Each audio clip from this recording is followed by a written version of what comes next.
yang semua kita laksanakan. Dan pastinya itu satu permulaan 5 tahun. Kita baru dapat 5 tahun dapat kenalkan benda macam ni. Dan kalau tengok manifesto yang baru, banyak perubahan yang kita kenalkan. Satu yang paling menarik dari segi air jugalah. Sekarang Tan Sri Khalid janji dalam manifesto kita, bukan Tan Sri Khalid, maksudnya kita kata rakyat janji kita semua boleh dapat share dalam menguruskan air ni. Tak pernah terfikir kita dulu. Kalau kita tengok sekarang, seorang je Tan Sri Razali jaga air Selangor. Sekarang kita boleh jadi token sikit. Ini satu tak pernah fikir. Saya pun sendiri tak pernah fikir. Tapi oleh kerana kita ada orang seperti Tan Sri Khalid dan kepimpinan yang ada, banyak cara-cara baru yang boleh kita kenalkan bagaimana kita menguruskan negeri ini. Dari segi keuangan kita nampak dengan jelas bagaimana kita menggunakan wang rakyat, membelanjakan wang rakyat. Dulu balik kepada air, dia kata bila kita kasih air percuma, negeri ni bankrupt. Tapi bila dia keluar manifesto baru, tuan-tuan tengok berapa dia kata nak kasih air juga, free juga, dia kasih free beli juga. Tapi itulah kita berpelik. Kalau nak buat cantik pada kita, janganlah kasih 20 meter padu, kasihlah 30 ke 40 barulah rakyat kata boleh tahan juga Barisan Nasional kan. Tapi itulah dia 20 meter juga, alamak, sama lah idea kita kan. Yang dia sebenarnya tuan-tuan, kalau tengok, kalau dia baca balik banyak yang dicerita tu, saya ingat lebih pada 50% dia cedok pada kita, dia tak tambah apa pun, lebih kurang sama macam tu sekarang juga. Tapi itulah dia hakikatnya pemerintah kita yang dah 55 tahun ni, dia ambil kita ni macam yalah, dengan kira dia ambil for granted, kata orang putih tu, for granted. Jadi pastinya kita berkata rakyat, setelah kita buktikan, kita berkhidmat dengan ikhlas, kita pastikan apa juga usaha yang kita buat adalah untuk kesejahteraan rakyat.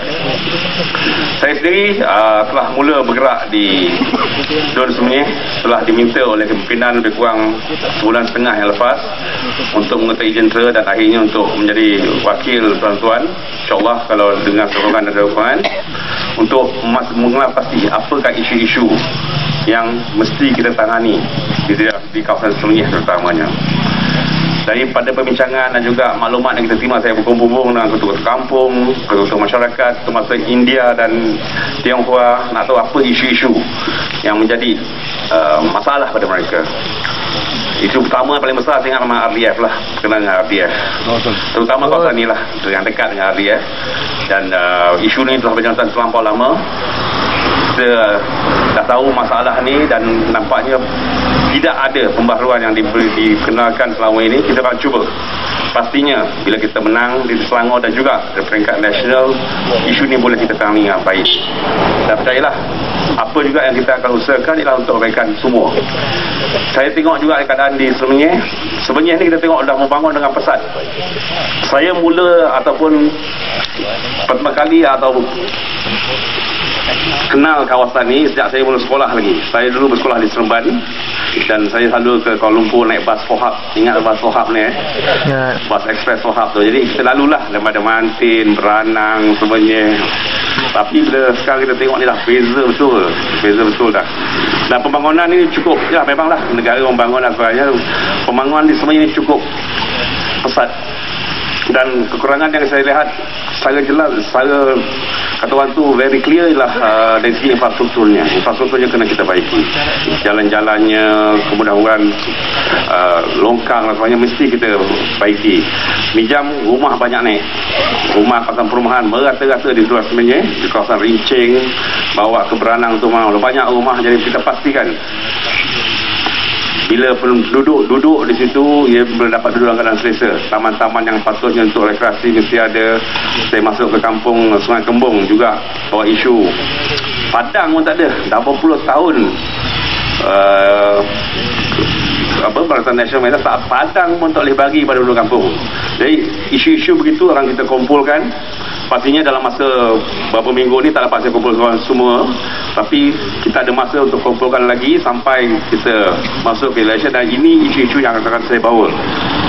Kalau diberi ditiharkan sebagai wakil tuan-tuan ke peringkat DUN untuk kita cuba tangani dengan baik. Saya harap bila sampai 5 hari bulan kita pergi ke Dewan Mengundi itu, kita tetapkan pilihan kita. Inilah masa kita untuk membawa perubahan. Perubahan ini pastinya bukan untuk kita sahaja. Perubahan ini untuk anak-anak kita, cucu-cucu kita dan masa depan negara. Khususnya di Semenyih, kita pastikan perubahan ini dapat kita lakukan. 55 tahun di bawah Barisan Nasional, sampailah masa untuk kita ubah. Dulu di kawasan lain di Selangor dah buat langkah pertama tu. Sekarang Semenyih peluang tuan-tuan untuk mengikuti langkah ini. Kita ubah. Dan pastinya kawan-kawan kita yang dah berubah dapat menikmati. Bukan kita tak dapat menikmati sepenuhnya, tapi bila you ada wakil directly dalam Dewan, itu dapat memberi peluang kepada isu-isu DUN Semenyih ini dibawa terus ke dalam Kerajaan Negeri Selangor dan juga kita tangani bersama. Saya amat teruja dari segi persiapan. Kalau saya ingat balik, saya mula bergerak dengan parti pada tahun 99, Parti Keadilan Nasional masa tu. Saya dan kawan-kawan tubuhkan parti setelah berlaku